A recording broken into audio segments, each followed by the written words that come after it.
కాకినాడ కిచెన్లోని ఈరోజు అరిసెలు పెట్టుకుంటున్నామండి. మేము అరిసెలు వండుకుంటున్నామండి. ఇగోండి బియ్యం నానబెట్టి వాడితేవేనండి. అరిసెలు చాలా బాగుంటాయండి, బాగా వండుకుంటామండి. మళ్ళీ పిండి ఆడించిన తర్వాత మళ్ళీ పాకం అది పట్టినప్పుడు చూపిస్తానండి. ఇప్పుడు మేము అరిసెలని నువ్వుపప్పు అరిసెలు వండుకుంటామండి. చూడండి, పెరుగుతోని ఈ తడిపి నానబెట్టుకుని అప్పుడు చేసుకుంటే అది వదలకుండా ఉంటుందండి, అరిసికి పడుతుందండి.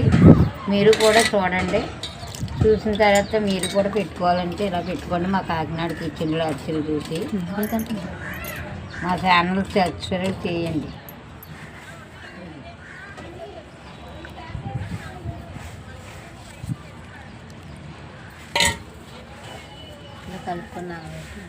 ఇలా కలుపుకొని నానబెట్టుకొని ఇడిచిపెట్టుకుంటే అరిసి పడుతుందండి, వదలదండి. ఇందాక అరిసెలకి చూపించాం కదండి, మేము అరిసెలు వండుకుంటున్నామండి సంక్రాంతికి. ఇప్పుడు ఇది బెల్లంలోని పంచదార కూడా వేసుకుంటే టేస్ట్గా ఉంటుందండి. 5 కేజీలు 4 కేజీలు 5 కేజీలు పిండి అండి, కేజీన్నర బెల్లం అండి, 1/2 కేజీ పంచదార వేస్తున్నామండి. బెల్లం పంచదార టేస్ట్ కోసం అండి. బెల్లం పంచదార కలిపి వేసుకుంటే టేస్ట్గా ఉంటుందండి. ఇప్పుడు తగినంత నీళ్ళు వేసి పాకం ఉడికించాలండి. పాకం మరుగుతుందండి, అందులో వేసిన తర్వాత మళ్ళీ చూపిస్తానండి. అరిసెలు తయారు చేసినప్పుడు పెడతాను. పాకం లేత పాకం అండి, ముద్ర పాకం? ముద్ర పాకమేనండి, అరిసెలకి లేత పాకానికి రావండి.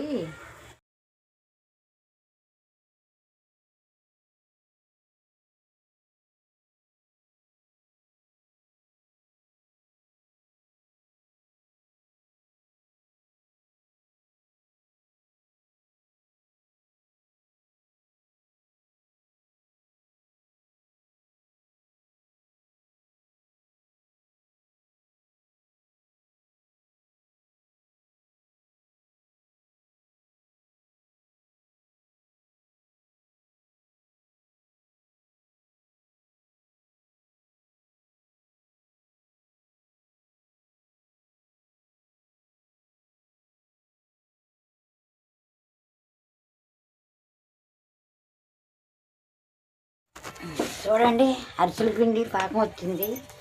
ఇలా పాకం పట్టుకోవాలి, ఇలా తిప్పి ఉండలు కట్టకుండా తిప్పి అప్పుడు అరిసె వేసుకోవాలండి.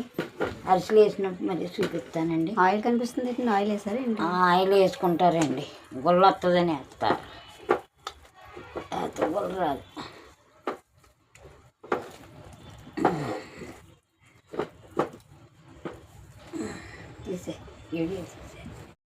చూడండి, అరిసెలకి పాకం పట్టిన తర్వాత వచ్చేసిన తర్వాత పిండి వేసి బాగా ఉండలేకుండా కలుపుకొని తర్వాత కలిపిన తర్వాత అప్పుడు నూనె ఎక్కువ వేసుకొని సెలవుల్లో పెట్టుకొని అరిసి నొక్కితే గుల్ల వచ్చి బాగుంటుందండి. అందరూ వండుతారు కానివ్వండి, అందరూ వండిన దారి వేరు, ఈ దారి వేరు. ఇలా ట్రై చేసి చూసుకొని వండుకోండి. మా ఛానల్ నచ్చినట్టయితే సబ్స్క్రైబ్ చేసి లైక్ చేసి అయిపోయింది.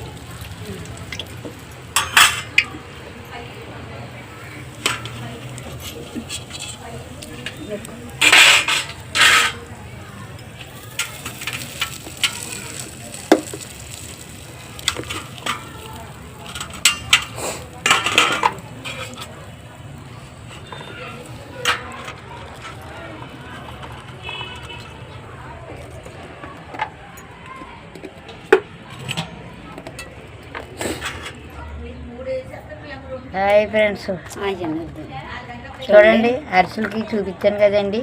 ఇదిగోండి అరిసెలు వేస్తున్నాను చూడండి. అదిగో పళ్ళులు వేసాం. ఇలా చూసి మీరు కూడా చూసుకోండి.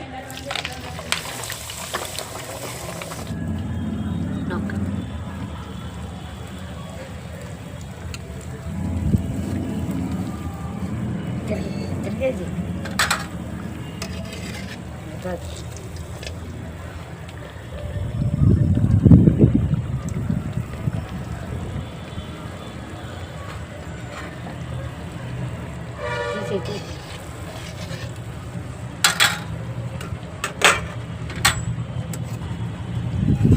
తీసి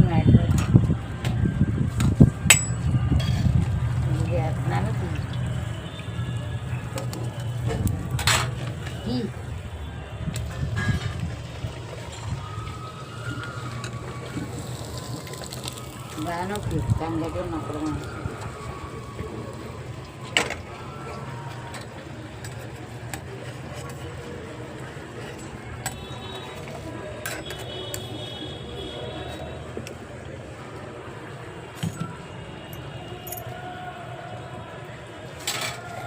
వెళ్ళుతుంది. ఇవి నూపప్పు అరిసెలు, ఈ మామూలు ఇవి మామూలు అరిసెలు.